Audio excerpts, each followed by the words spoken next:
Hello guys, welcome back to our channel. Episode ആരംഭിക്കുമ്പോൾ കാണിക്കുന്നത് ആനന്ദ നിലയമാണ്. ആനന്ദവർമ്മയുടെ പിറന്നാൾ ആഘോഷത്തിന് വേണ്ടിയുള്ള ഒരുക്കങ്ങൾ നടത്തുകയാണ് ഐശ്വര്യയും ആദിയും അമൃതയും ചേർന്ന്. തുടർന്ന് ആദി ചെന്ന് അരുണിനോട് പറയുകയാണ്, എടാ നീ ഇങ്ങനെ ഇരിക്കാതെ ഒരുക്കങ്ങളൊക്കെ ഒന്ന് ചെയ്യ്. ഇപ്പോൾ വിസ്മയും അരുന്ധതിയുമൊക്കെ ഇങ്ങോട്ടേക്ക് എത്തും, എനിക്ക് സമയമില്ലെന്ന് അരുൺ പറയുമ്പോൾ, എടാ നിന്നോടല്ലേ പറഞ്ഞതെന്ന് പറഞ്ഞ് ആദി അരുണിനെ എഴുന്നേൽപ്പിക്കാൻ ശ്രമിക്കുകയാണ്. പെട്ടെന്ന് തന്നെ ആദിയുടെ കൈ തട്ടി മാറ്റുകയാണ് അരുൺ. അപ്പോൾ നീ കാര്യമായിട്ടാണല്ലേ? നീ നേരത്തെയും ദേഷ്യപ്പെടുന്നത് കണ്ടല്ലോ, എന്താടാ കാര്യം? എന്താ എന്ന് ആദി ചോദിക്കുമ്പോൾ അരുൺ ചോദിക്കുകയാണ്, എന്താ അറിഞ്ഞാൽ പറ്റത്തുള്ളോ? അത്ര ആഗ്രഹമാണെങ്കിൽ ഞാൻ കാര്യം പറയാമെന്ന് അരുൺ പറയുന്നു. എടാ പറയാൻ പറഞ്ഞുകൊണ്ട് ആദി അരുണിനെ തൊടുമ്പോൾ പെട്ടെന്ന് അവിടെയുള്ളൊരു കസേര ഉയർത്തി ആദിയെ അടിക്കാനായി ഒരുങ്ങുകയാണ് അരുൺ. ഈ കാഴ്ച കണ്ട് ഞെട്ടലോടെ നിൽക്കുകയാണ് ആദിയും അമൃതയും ഐശ്വര്യയും. തുടർന്ന് ഐശ്വര്യ അരുണിൻ്റെ അടുത്ത് വന്ന് ചോദിക്കുകയാണ്, എന്താ അരുൺ ഈ കാണിക്കുന്നത്? അത്രയും പറഞ്ഞുകൊണ്ട് ഐശ്വര്യ അരുണിനെ പിടിച്ചു മാറ്റുമ്പോൾ ആദിയെ അമൃതയും പിടിച്ചു മാറ്റുന്നു. അങ്ങനെ നിന്നെ വെറുതെ വിടാൻ പറ്റില്ലെന്ന് പറഞ്ഞുകൊണ്ട് ആദി അരുണിൻ്റെ ഷട്ടിൽ കയറി പിടിക്കുമ്പോൾ അരുണും ആദിയുടെ ഷട്ടിൽ കയറി പിടിക്കുകയാണ്. നിങ്ങൾ എൻ്റെ ജീവിതം നശിപ്പിച്ചെന്നൊക്കെ അരുൺ പറയുമ്പോൾ അതൊക്കെ കേട്ടുകൊണ്ട് അങ്ങോട്ടേക്ക് വർമ്മയും വസുന്ധരയും കൂടി വരികയാണ്. എന്താ ആദി, എന്താ അരുൺ, എന്താ കാര്യമെന്ന് വർമ്മ ചോദിക്കുമ്പോൾ ആദി പറയുകയാണ്, അച്ഛാ ഇവൻ എന്നോട് ആവശ്യമില്ലാതെ ദേഷ്യപ്പെട്ടുകൊണ്ട് വരുന്നു, എന്താണെന്ന് എനിക്കറിയില്ലെന്ന് ആദി പറയുമ്പോൾ വർമ്മ അരുണിനോട് ചോദിക്കുകയാണ്, എന്താ അരുൺ, എന്താ കാര്യം? ഇത് കേൾക്കുന്ന അരുൺ ദേഷ്യത്തോടെ ഒന്നും മിണ്ടാതെ അകത്തേക്ക് പോകാൻ ഒരുങ്ങുമ്പോൾ വർമ്മ അരുണിനെ പിടിച്ചു നിർത്തുകയാണ്.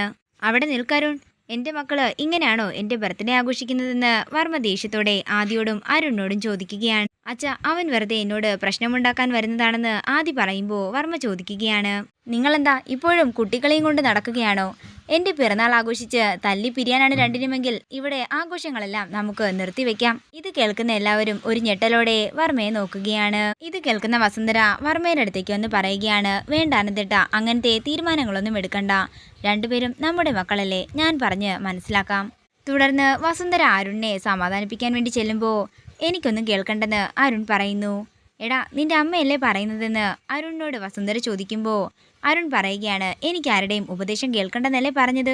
അത്രയും പറഞ്ഞുകൊണ്ട് അരുൺ വർമ്മയുടെ അടുത്തേക്ക് ചെല്ലുകയാണ്. അച്ഛൻ എന്നെ കരുതി ഫംഗ്ഷനൊന്നും വേണ്ടെന്ന് വെക്കണ്ട, ഞാൻ ആത്മാർത്ഥമായി തന്നെയാണ് പറയുന്നത്. മ്യൂസിക്കിൻ്റെ അറേഞ്ച്മെൻറ്റ്സ് നോക്കാനല്ലേ എന്നോട് പറഞ്ഞത്, ഞാനത് പോയി നോക്കാമെന്ന് പറഞ്ഞ് അരുൺ പുറത്തേക്ക് പോകുന്നു. അതേസമയം വർമ്മ എല്ലാവരോടും അവരവരുടെ ജോലികൾ ചെയ്യാൻ പറഞ്ഞ് പുറത്തേക്ക് ഇറങ്ങുകയാണ്. അങ്ങനെ കുറച്ച് സമയം കഴിയുമ്പോൾ അഖിലും ശ്യാമയും കൂടി വീട്ടിലേക്ക് വരികയാണ്. അപ്പോൾ എനിക്ക് തോന്നുന്നു വരണ്ടായിരുന്നെന്ന് എന്ന് അഖിൽ പറയുമ്പോൾ ശ്യാമ പറയുകയാണ്, എനിക്കറിയാം അമ്മയെ ഫേസ് ചെയ്യാനുള്ള മടി കാരണമല്ലേ, എത്രയൊക്കെ പറഞ്ഞാലും സ്വന്തം അമ്മ തന്നെയല്ലേ സാറതെന്ന് ശ്യാമ പറയുമ്പോൾ ഒന്നും മിണ്ടാതെ അഖില് ശ്യാമയോടൊപ്പം അകത്തേക്ക് ചെല്ലുന്നു. അതേസമയം അവരെ കണ്ടയുടൻ തന്നെ അമൃത വസുന്ധരയോടും വർമ്മയോടും ചെന്ന് വിവരം പറയുകയാണ്. വസു, നീ എനിക്ക് വാക്ക് തന്നതാ ശ്യാമയോട് അനിഷ്ടമൊന്നും കാണിക്കില്ലെന്ന്, ഉറപ്പല്ലേ എന്ന് വർമ്മ ചോദിക്കുമ്പോൾ വസുന്ധരയ്ക്കൊരു വാക്കേ ഉള്ളെന്ന് വസുന്ധര പറയുന്നു. അങ്ങനെ വർമ്മ അവരെ സ്വീകരിക്കാനായി പുറത്തേക്ക് ഇറങ്ങുമ്പോൾ അമൃതയും വർമ്മയുടെ പിന്നാലെ തന്നെ പോകുന്നു.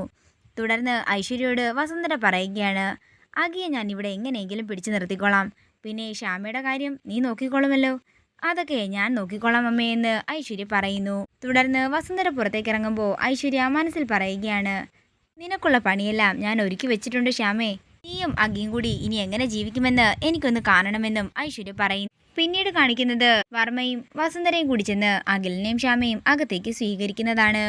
അങ്ങനെ അഖിലിൻ്റെ കൈ പിടിച്ചുകൊണ്ട് വസുന്ധര അകത്തേക്ക് പോകുമ്പോൾ വർമ്മ ശ്യാമയോട് ചോദിക്കുകയാണ്, മോളെ അരുന്ധതി പാടാനൊന്നും നിർബന്ധിച്ചില്ലല്ലോ?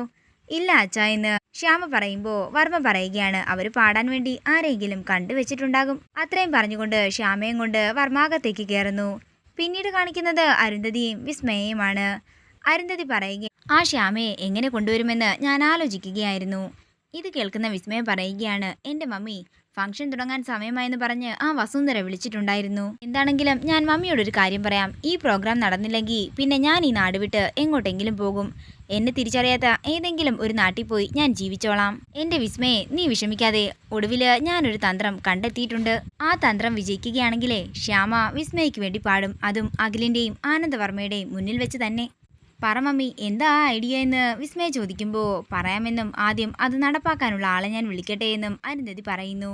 അത്രയും പറഞ്ഞുകൊണ്ട് അരുന്ധതി ജയന്തിയെ വിളിക്കുകയാണ്. നാളെ വൈകുന്നേരം ഞാനും മോളും കൂടി ഒരു ഔട്ടിങ്ങിന് പോകുന്നുണ്ടെന്നും ജയന്തി വരുന്നോ എന്നും അരുന്ധതി ചോദിക്കുന്നു.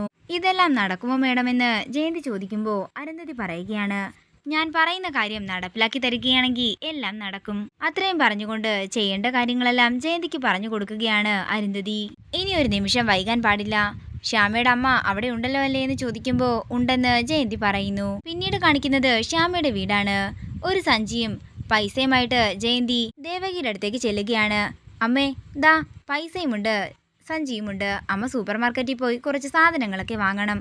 അച്ഛൻ പ്രത്യേകിച്ച് എന്നോട് പറഞ്ഞിട്ട് പോയതാ സാധനങ്ങളെല്ലാം തീരാറായില്ലേ എന്ന്. അച്ഛൻ പോയ സമയത്ത് അമ്മ കുളിക്കുകയായിരുന്നില്ലേ, അതുകൊണ്ട് അമ്മയോട് പ്രത്യേകം പറയണമെന്ന് എന്നെ ഏൽപ്പിച്ചതാ.